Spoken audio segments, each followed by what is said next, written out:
If you think for 1 minute that the health, self-care, and wellness industry originated with yoga, crystals, and chakras, you've got another thing coming.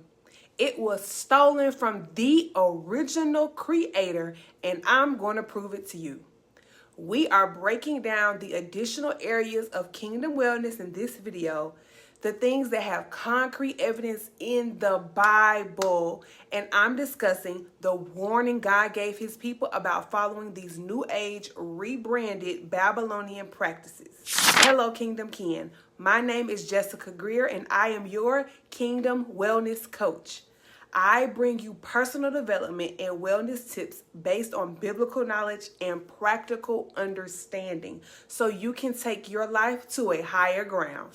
To support my work, I ask that you watch this video at least halfway through and leave a like, comment for feedback, and share with a friend. You can also subscribe if you feel so inclined. Here's a reminder of the wellness wheel we're working from. We covered the first 5 in my last video. Now let's get into the money.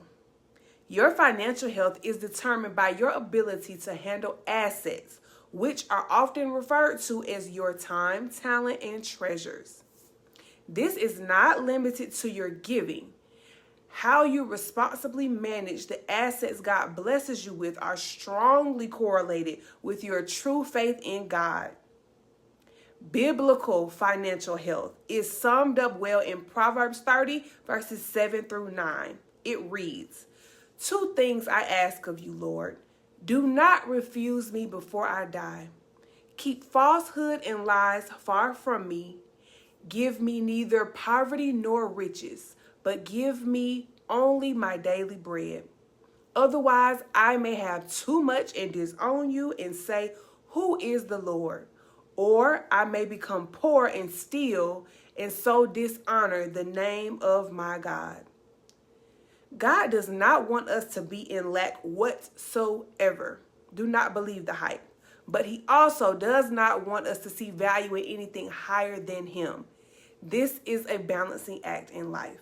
Now let's move on to environmental health. This is commonly overlooked by many, but it can be the very tangible thing that prevents you from growing your relationship with God the Most High. It refers to the immediate surrounding space in which a person operates. This is not just the outside environment that God has assigned us to care for in Genesis.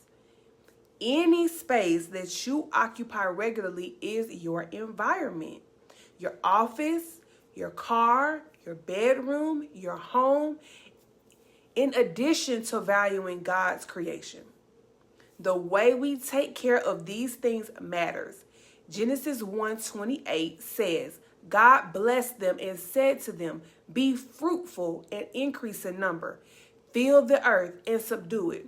Rule over the fish in the sea and the birds in the sky, and over every living creature that moves on the ground." Environmental wellness. This next area of kingdom wellness is oftentimes grouped with mental health, but I prefer to distinguish the mind or mental from the emotions. Emotional health shows the impact that your emotions have on the way you make decisions. The goal is to have control over your emotions and manage them appropriately, regardless if it is excitement you feel or deep sadness and anger that you feel, so that in the end you display the love of God and you are not ruled by how you feel temporarily. Matthew 22 verses 37 through 40 give us the direction we need to go in.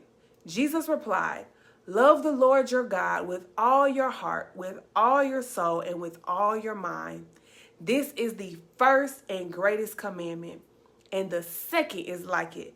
Love your neighbor as yourself. All the law and the prophets hang on these 2 commandments."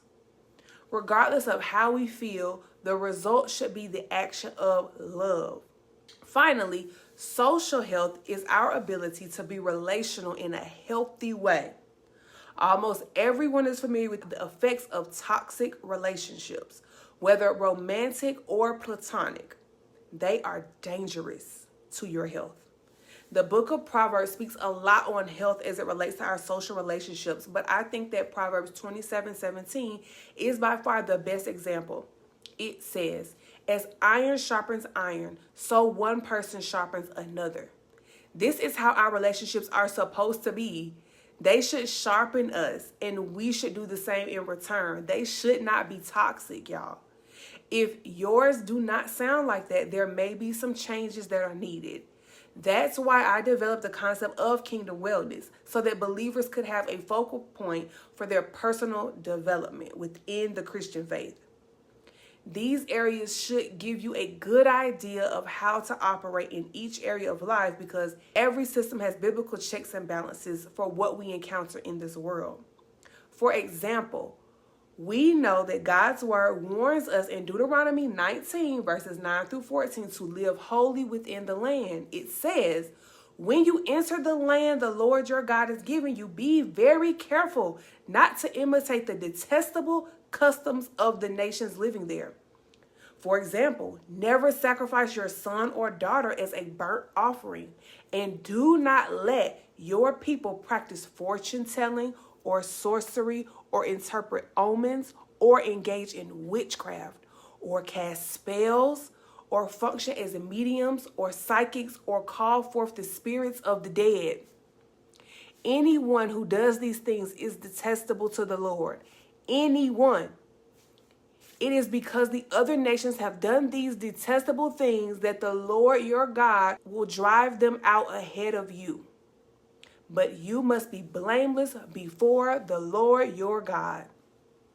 The nations you are about to displace consult sorcerers and fortune tellers, but the Lord your God forbids you to do such things.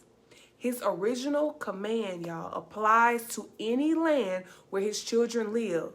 We are not to follow these customs. I cannot stress that enough. As much as we are exposed to it, we are not to follow these customs. I'm going to challenge you with leaving a comment on this video and letting me know the kingdom wellness area that you need to work on the most, so I can make future videos designed to help you grow in that area. If you missed my previous video where I broke down the areas of spiritual, mental, physical, intellectual, and occupational health, check that out in the description box below. If you resonate with any of these areas and want help developing a personal wellness plan, I'm your girl. I'm here for you. I invite you to click on my calendar link in the description below to schedule a free consultation to discuss your goals, and we will develop a plan of action to get you on the right track. Remember to like, share, and subscribe to my channel. And until next time, Kingdom Kin, be blessed.